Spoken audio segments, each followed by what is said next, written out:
Yo, it's J. Rain, artist from Tuscaloosa, Alabama, and you are now listening to the Jones Podcast. Yo. One time, what a one time.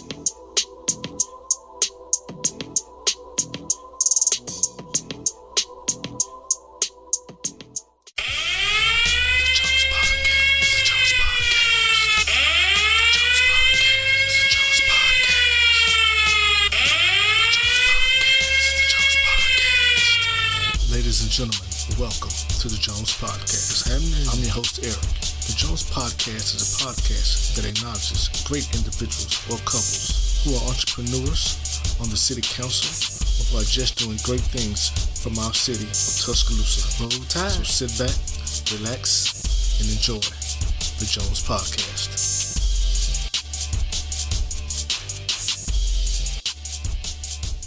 What's going on, Jones Podcast family? I have a very special guest with me today. I have Miss Ashley Williams, the CEO of Koll Kay and Company and Auzzi Consultants. Ashley, how are you doing today? I'm doing great. How are you? I'm good. So what exactly is Koll Kay and Company and Auzzi Consultants? So Koll Kay and Company is a wedding and event business named after my two children, Colin and Kaylee. And then the company is, of course, myself, staff, and other family members. I incorporated Koll Kay and Company back in 2014. And back then, I made about, I would say my first 9 months, I grossed about $207,000. And I jumped in head first. I didn't start small. I had a storefront. People coming in, and that first year I probably averaged about 17 weddings, and I focused mainly more so on weddings and wedding rentals. I invested in a lot of wedding chairs. I even invested in catering supplies, and so that Koll Kay and Company was my first. That's my first baby. It was, I learned a lot. I made a lot of mistakes. But it was those mistakes that built my character, my wisdom, and my strength as an entrepreneur. And it was those learned experiences, along with my experiences as an entrepreneur. It was those experiences, along with experiences through other Black businesses, that led me to establish Auzzi Consultants. So, Auzzi Consultants, this business is named after my grandmother, Auzzi Washington. And anyone who knew her knows that she was a lady of poise and professionalism, organization, and structure. And I remember one of her favorite sayings was make sure you dotted all your I's and you crossed all your T's. So that is what Auzzi Consultants is for minority businesses.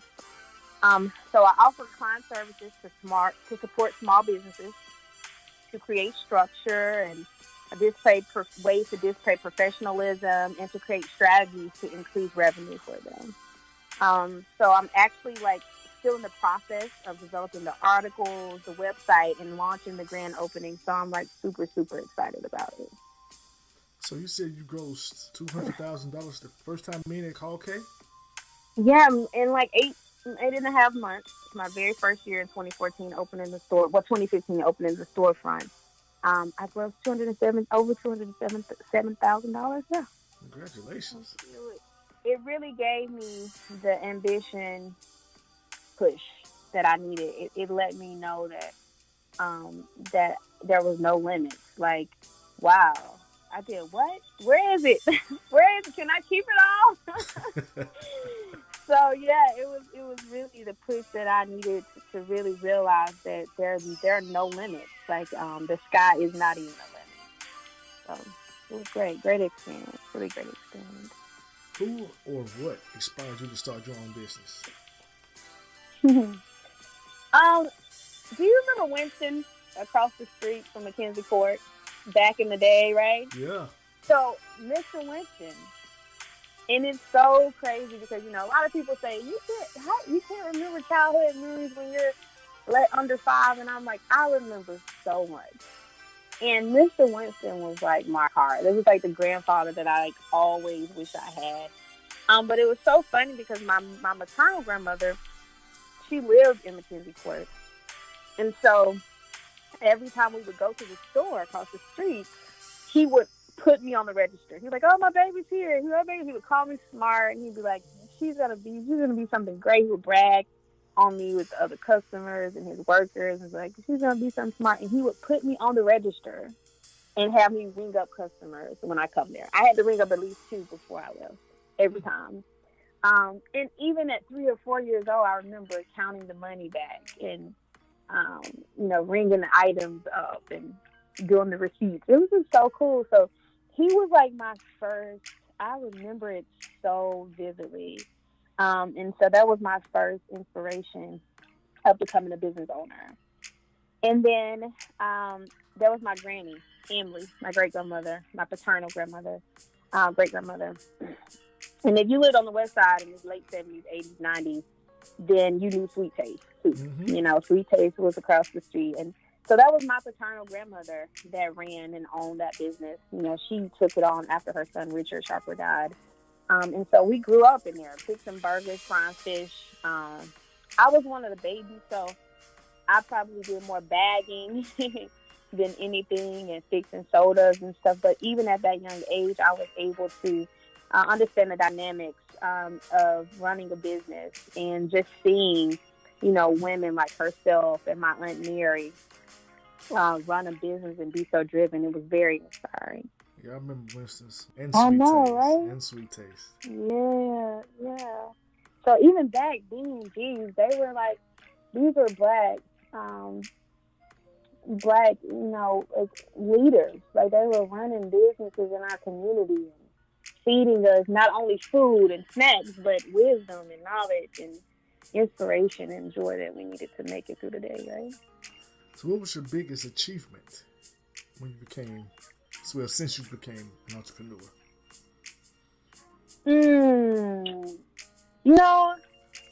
I probably would have to say it's a few, but I was very proud of that $207,000 growth. Yeah, who wouldn't be?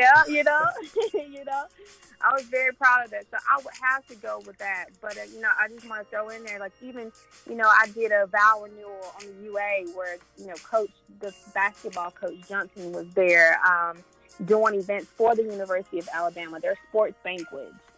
Look at sitting in there and seeing all of those over 500 athletes and all the coaches, and I put it together. It was amazing to see that, and then hosting a celebrity comedy show where I brought in a celebrity, DC Young Fly, to do the comedy show in the hometown. Like, it's so many events where I look back and I'll be like, it's been a really amazing journey. When I'm in the moment, I don't really think about it, and then it's like later on, I think back and I'm like, Ashley, that was great. That was an accomplishment. Sometimes we're so hard on ourselves, and we really don't see that we are doing an okay job. And me, sometimes I get so caught up in trying to remain humble, so focused on being humble, that I don't really give myself the applause that I should sometimes. Yeah, you need to pat yourself on the back because you have done some great things. Yeah. You and I both grew up in the same environment, West Side, in the Glen. If my daughter, she's 9 now, came to you and asked you what does she need to do to become an entrepreneur, what advice would you give her? Be fearless. Open your eyes. And I mean truly open your eyes. I don't mean to see, but to truly assess life's monopoly.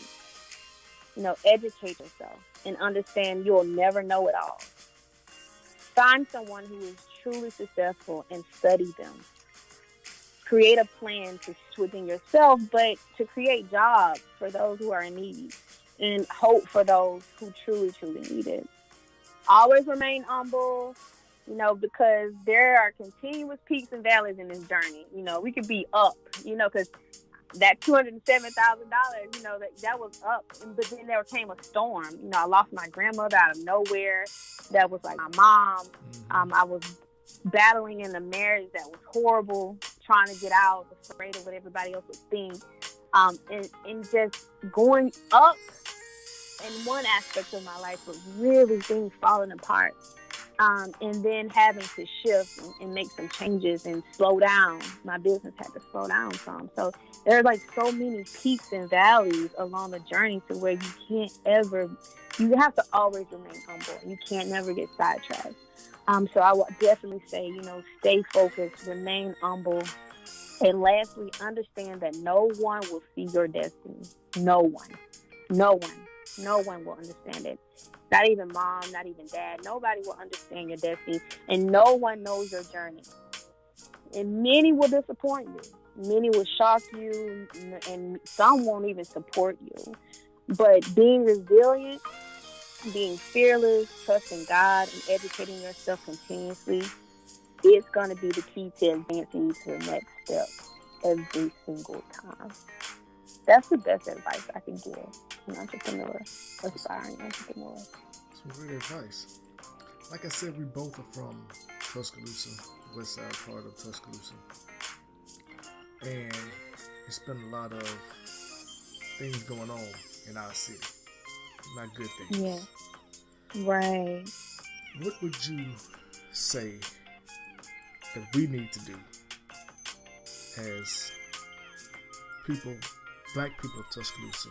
What do we need to do to make sure that our kids are guided in the right direction? Because I can preach all day, but it needs to be said like numerous people. People are so selfish. I think once people realize that life is not supposed to be easy, and we're not built to good hands. Nobody is built to good hands. But you have to be resilient and really stay focused on what's important, and that's our children. Because, life might have been really hard for me, but my focus and my purpose needs to be to make sure that my children have a much better life than I had. So that is focusing on being great parents. Anybody can be a parent. I mean, anybody can be, a mother, a mom, a dad, but to actually be a parent is the key. Like, being a parent is a full-time job. It's not, let me go get somewhere for us to stay so I can pay these bills, cuss you out, go eat some noodles. I cook every now and then. I gotta work. Boy, get out my face. No. Being a parent is a job. You have to feed your kids not only food, but you have to feed them love and nourishment and wisdom. And you have to just explain to them, like, what's going on. Be honest with them. I notice a lot of times, I realize parents, we want to protect our kids from reality and growing up so fast to where we, like, shelter them from things. And then when they grow up and they realize the facts, they become like, they retaliate. And they be defiant because they feel like you're not truthful and you're a liar. And you break that trust. And then we lose them. So, like, if parents, I feel like the key is with our parenting. Like, if we will parent and we'll really, really, really realize that we have to sit down and spend time with these kids and we have to stop being selfish and be selfless and to focus on how you can become a better parent, a better neighbor, a better aunt, a better uncle for our kids. That's how we're going to change it. Because once we can become better for them, and then we can put our egos aside and we can work together as a community to make sure that our generation to come is better, then our community will grow. We'll have time to focus on things that are way more important than who got shot last night or what club or what party we're going to attend. It's just way more to that. So I would say the start would definitely be parenting and putting back into our community and really supporting our Black businesses. People often say, we want to support Black folks, but, they just don't do it. They just don't do it. Yeah. And most times they don't. But how we can change that is to be patient and understand that a lot of times people are trying to survive and they weren't given the proper etiquette and try to figure out a way where we can help improve our businesses. And then people who, don't have good intentions, don't try to go out here and start businesses just to get over on somebody, because you make it hard for everybody else. You make it hard for everybody else. So those are three things that I think we have to really focus on in our African American community, and especially in Tuscaloosa, because there's a lot of money that can be made there. There's a lot of money that can be made there. We could really fix up that side of town, and it could really be self-sufficient if we really just focus on the right things. You're correct, Ashley. You're correct. I couldn't have said it better. Thank you. Before we get out of here, would you like to give a shout out to anybody or promote your business? Oh, gosh, I'm going to try my best to keep bringing more events to Tuscaloosa to make sure that there's something positive going on and people can come together and mingle and have a great time. And I want to give a shout out to, oh my gosh, the Miss Crawford back at MLK. Let me tell you something. that school back in the 80s and the 90s, oh my God, that school was like a school that God dropped out of heaven. He placed every teacher in that school that needed to be in that school for us at that time, because so many kids were lost. And those teachers and Miss Crawford, they were like moms and dads that we never had. If I could do a documentary right now, if I could afford the production, and hopefully I hope and pray that I can one day soon before they're gone. But my teachers, my first grade teacher, Miss Pruitt, then my second, Miss Duncan, Miss Dean, Miss Jemerson, and then even Miss Taylor. She wasn't my teacher, but she was a really good teacher too. Those Black women, they just went far and beyond to make sure that we understood that where we came from was not our destiny. They loved us and they taught us, and they were just so caring. And so I want to shout out to them. I want to shout out to those Black women that worked their butts off, and I'm pretty sure they were underpaid, but they loved us. They taught us a lot. Mr. Smith, I remember Mr. Smith, Miss Crawford, like those teachers. I want to give a shout out to them because they were the turning point in my life. Them and Mr. Freeman at Stillman, they were just amazing. And without those people in my life, I don't know where I would be.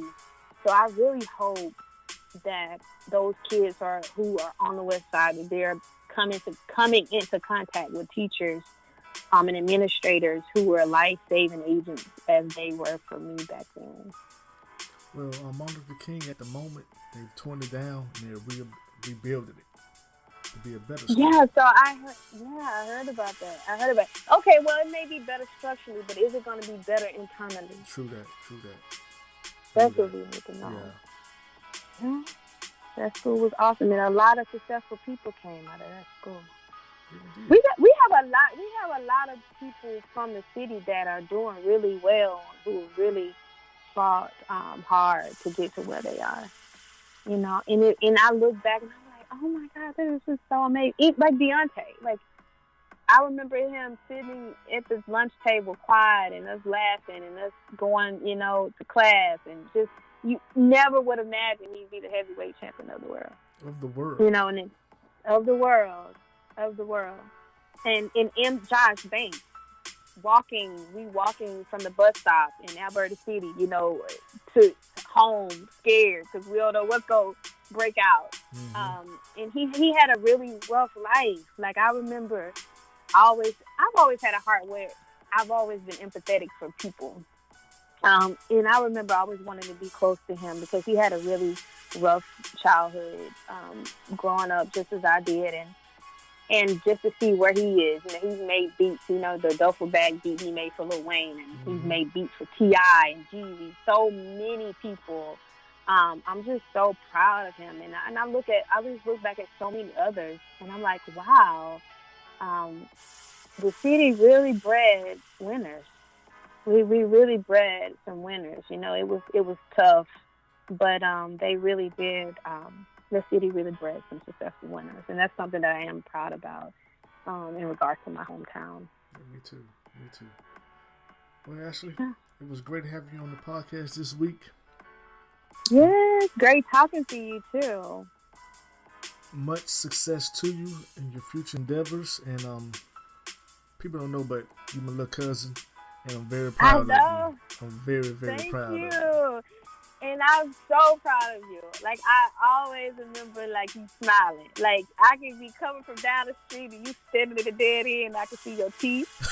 And you smiling. And you like, Todd. I'm like, what's up? Like, I'm so proud of you. And thank you for creating a platform, for having the courage to create a platform where we can come and we can voice our hopes and our joys and our excitements. And I just really wish you the best. And I hope it takes off tenfold.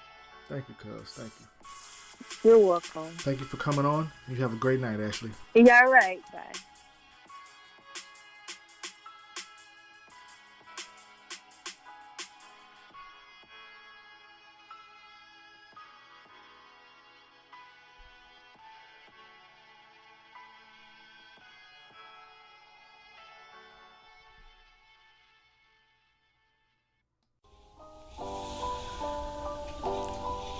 Thank you for listening to the Jones Podcast. You can find us on iTunes, or Google Play, or wherever you listen to your podcast. You can also follow us on Instagram and Twitter at the Jones Podcast.